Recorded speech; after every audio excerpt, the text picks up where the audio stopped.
Hey everyone, welcome to another session of CeerazzleDazzle Physics. In today's session, we're going to be talking about magnets and magnetic fields. Okay, so hopefully we've seen a magnet before, lower down the school, but a magnet should look like the following. Let's look at it. Right, so here we have a bar magnet, and this is the classic bar magnet you've seen at school. One side is the North Pole, and one side is the South Pole. Right, a lot of kids always think, oh, which one is it? Is it the red is the North, or the South is the blue? No one really cares, but just make sure you know that there are two ends of a magnet. One side is the North Pole and one side is the South Pole. Right, so if I was to take a magnetic material, so that is a material which can be attracted to a magnet. So a magnetic material is a material that can be attracted to a magnet. There are only three magnetic materials, guys, so there's only three magnetic materials. Let's put them down. They're going to be iron, nickel, and cobalt. Yeah, so there are three magnetic materials: iron, nickel, and cobalt. Right, so what happens if we take a tiny piece of iron and we put it over here? Yeah, so let's put a little bit of iron over here. What is that piece of iron going to do? Well, it's going to be attracted to the magnet. So if I take one of those magnetic materials and place them near the magnet, it will be attracted to the magnet. Why is it going to be attracted to the magnet? It's something about the magnet itself. So the magnet itself has a region around it in which it can attract magnetic materials. So the magnet itself has a region around it in which it can attract magnetic materials. That is called the magnetic field. Right, just to reiterate, the region around a magnet in which it can attract magnetic materials, that is called a magnetic field. So if I was to draw the magnetic field on here, it will look like the following. So I'm going to draw the magnetic field using lines. So the lines look like the following. So they go out of the north and they go into the south. That's the first magnetic field line. So let's draw a couple more lines. So there we go. There, there, there, and there. Okay, just adding some more. 1, 2, 3, 4. Key bits of information for you to follow. When you are drawing the magnetic field, the field lines go out of the north and into the south. Yes, out of the North Pole and into the south here. Right, and look carefully at the diagram over here. We know that the poles, so this region over here, this part, the poles here, either at the north or south, they have the highest density of magnetic field lines. There's a large number of magnetic field lines. Yeah, so when you're drawing this magnetic field out in the exam, make sure you know that the lines don't cross here. And obviously they go out of the north and into the south. Right, so what can we deduce from looking at the magnetic field? Well, we can tell which parts of the magnet are going to be the strongest. All you've got to do is look at the concentration of the magnetic field lines. Look at the bar magnet. Whereabouts is there the highest concentration of field lines? Is it right bang in the middle? Right here? Is it here? No. What about here? Well, look, surely we can see that this region over here has the highest concentration of field lines. So that's the reason why the magnetic field is the strongest at this point. So that's the reason why. So we can say that, I'm just going to erase that right now and erase these bits over here. We can say that the magnetic field is strongest at the pole. So the magnetic field is strongest at the poles, and the reason why you know this is because it has the highest concentration of magnetic field lines. So the magnetic field is strongest at the poles as it has the highest concentration of the magnetic field lines.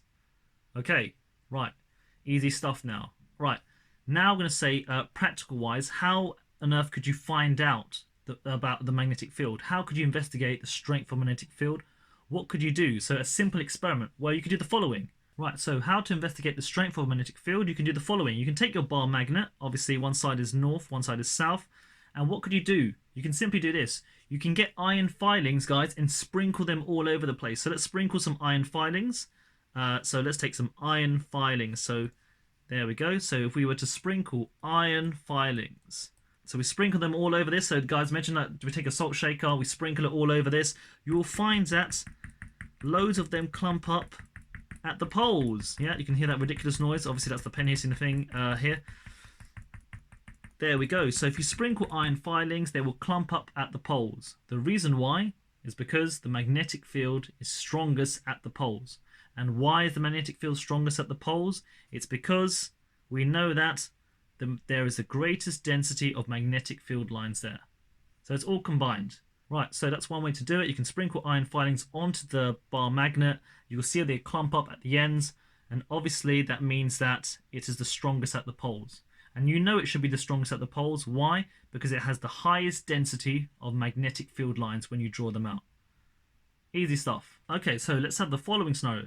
Let's say someone gives you a bar magnet, but the north and south pole aren't labeled. So we have a bar magnet right now, but they haven't labeled the north or south pole, so you don't know what it is. How could you work out which is which? So how could you work out which is which? Well, you can do the simple thing of using a compass. So if I was to take a compass out, so here is our compass, navigation compass, yeah, not the one you do, drawing circles in maths. So we take a navigation compass. Right, so if you don't know how navigation compasses work, they have a needle, and that needle does something, okay? That needle would do something. We're not going to ruin the experiment. I'll show you what we're going to do. Let's say we were to take this compass and put it at different positions. So we take loads of them. We put them all around our bar magnet. There we go. So we take the compass, we put it at different positions. Yeah, so this is our bar magnet, we put it in different positions. You will notice that when we place them in different positions, it will look like the following. It looks like the following. We can see that the compasses are pointing in a certain direction. Right, what is it? What is the link? We've just looked at it before. Something about the magnetic field and the direction in which the compasses are pointing. Think carefully.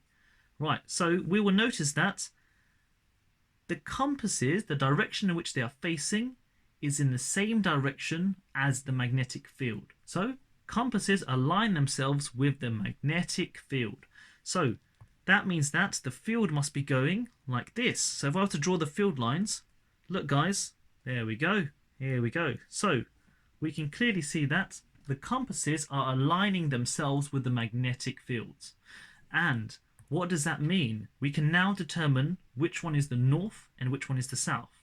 Well, if we look at the previous diagram, we can see over here that the field lines go out of the North Pole and into the south.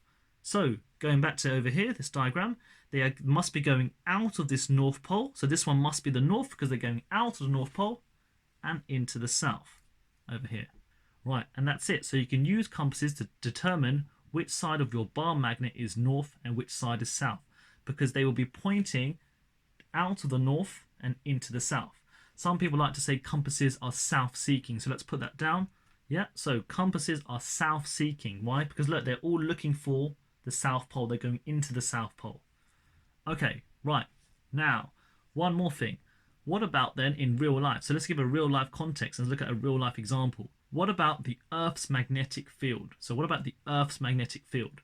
Okay, so here is the Earth right now, yeah? And inside the Earth, we should know that there is like a giant bar magnet, which is providing a magnetic field.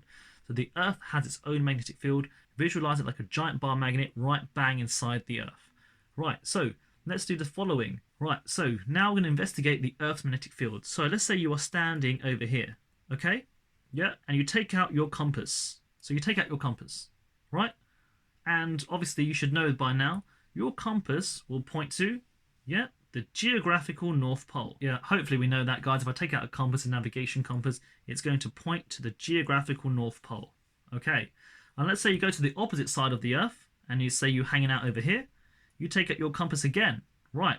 And which way is it going to point? Well, hopefully you know that if you stand on the opposite side of the Earth, you take out your compass, it will still point to the geographical North Pole. Right, so what does that really mean? What does that mean? Well, let's look at the field lines. So the field lines must be going like this. They must be going this way. Okay? So the field lines must be going this way. Why? Because we already said so. The compass, the direction in which the compass is pointing, matches up with the field lines.